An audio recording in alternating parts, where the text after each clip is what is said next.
Hello guys! Bumili ako nitong candle making kit guys sa Amazon. Ito guys oh. Haka candle making kit. Na-open ko na siya pero buksan natin siya. Ayan. Ang dami niyang laman guys. Yung una, ito yung sticker na gagamitin mo sa label. Ayan. Label ng packaging kung ibebenta.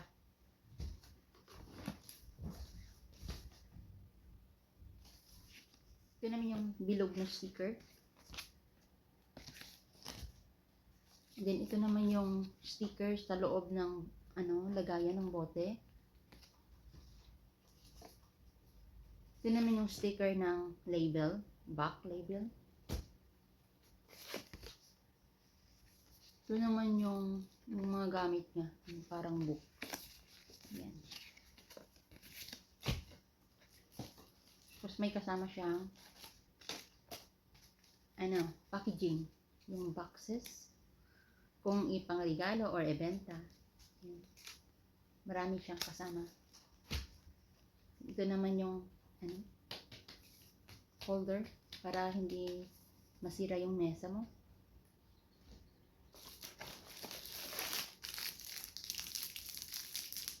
Ito naman yung thermometer. Yan, thermometer.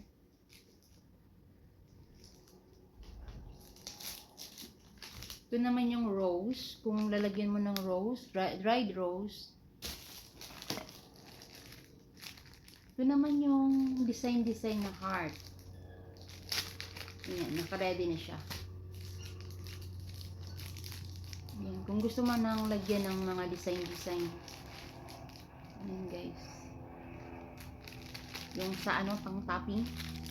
May heart siya, iba't ibang kulay. Ayan guys.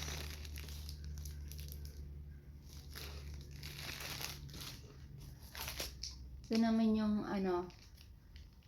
dry flowers din siya. Ito naman yung mga lagayan na ayan, lata. Ayan. Siya, marami siya. 1, 2, 3, 4, 5, 6, 7, 8, 9. Uy, ang dami. 10, 11, 12, 13, 14,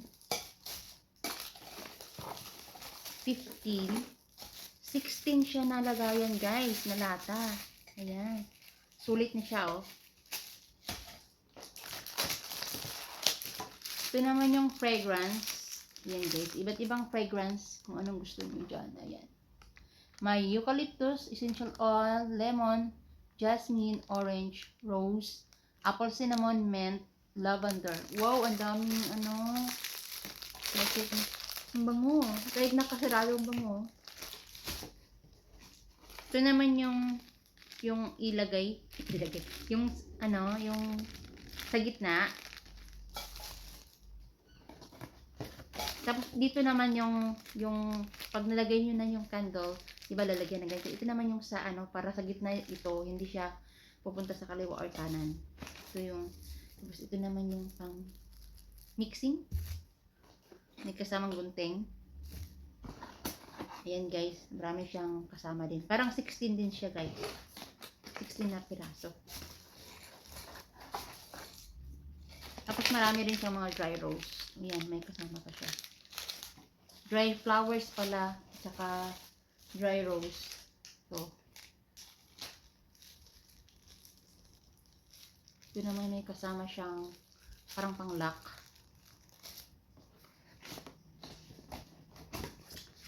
Ito yung pang label sa likod. Ang cute nito guys, oh. Cute. Ito yung dito siya. Dito siya nininik. Ang cute naman ito oh. Tapos kasama yung electric stove. Ang cute din ng stove guys. Ang cute din niya. Wow, ang cute naman ito. Parang laruan. Ayan guys, oh. Tapos lagay dyan. Wow. Ayan, ang cute. Tapos ito naman yung ano, base. Ayan, base na para makagawa tayo ng sabon. Wala pa siyang amoy. Sabon. Ito naman pala yung base guys para makagawa tayo ng sabon. Ano siya guys? Beeswax. Yan, beeswax. Yan, ito pala yung mga ano niya. Yung parang kasama dito. Mga listahan kung anong tawag.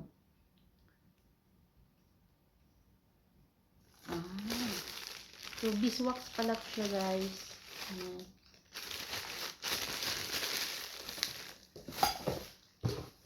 Wala na. And then, gagawa na tayo ng sabon nito guys.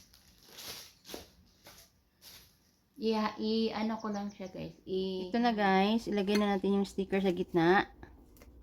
Dapat center talaga siya guys. Mahirap siya tuntunin guys. Kasi ang liit ng bottle. Nasa gitna ba guys? Saka tanggalin yung isang sticker. Kasi yung sticker niya, double-sided. Yan, tapos lagay dito. Dapat straight. Dapat naka-straight siya guys. And then, lagay siya dyan. And then, dito. Para ito yung mag-maintain ng ano niya, straight. Ayan. Hello guys. Na-on ko na tong machine. And then, lagay ko tong container niya. Nakasama sa package. And then, itong beeswax.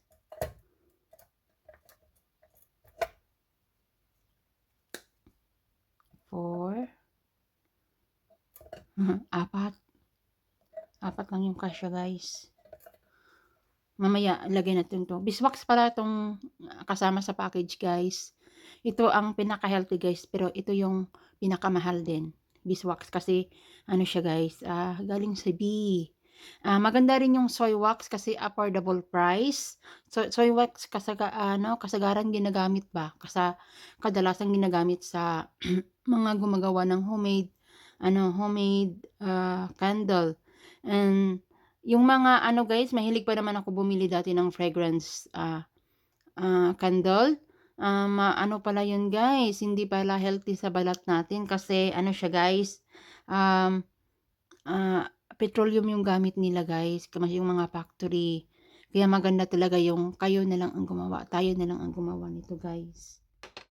Ito na guys, habang hinihintay natin na kumulo yung beeswax, nilalagyan ko muna yung mga container ng candle wicks para mag-save tayo ng time. Ayan, nilalagay ko siya sa gitna talaga ilagay guys para center yung natin yung candle, yung pagtunaw niya, even yung pagtunaw niya. Hindi mo dapat ilagay sa gilid ang candle wicks guys. And then maganda talaga yung tayo ang gagawa guys para healthy yung mas maganda gamitin yung beeswax kung may pera kayo. Pero affordable din ay ang soy wax. Ang soy wax kasi siya pangmasa na paste, pero yung beeswax medyo mahal siya guys. Pero soy wax okay na siya guys. And then ayan nga, nilagyan ko na din siya ng wick clips para hindi gagalaw yung candle wick natin sa gitna.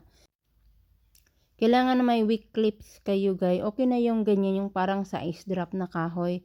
Pero kung may pera kayo, pwede din yung yung metal para mas matibay siya guys.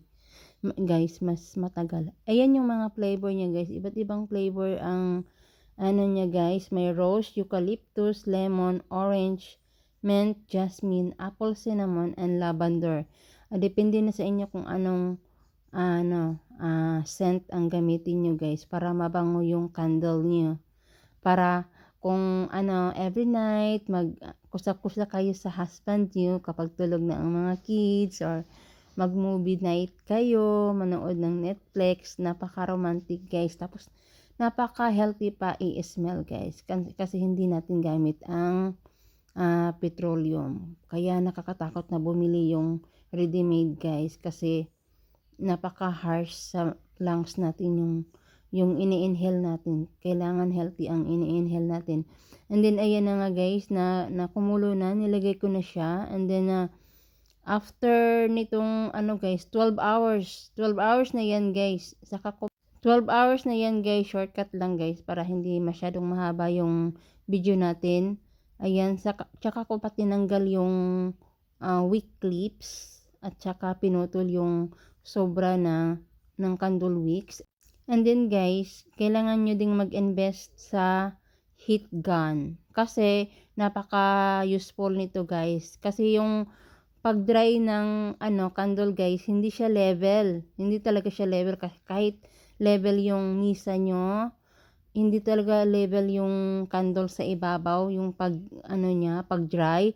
Kaya kailangan nyo ng heat gun para ma-level yung top, para ang ganda tingnan, tsaka nakapaka presentable siya guys. And nilagyan ko lang siya ng warning stickers guys para yung mga hindi dapat gawin dyan nyo babasahin.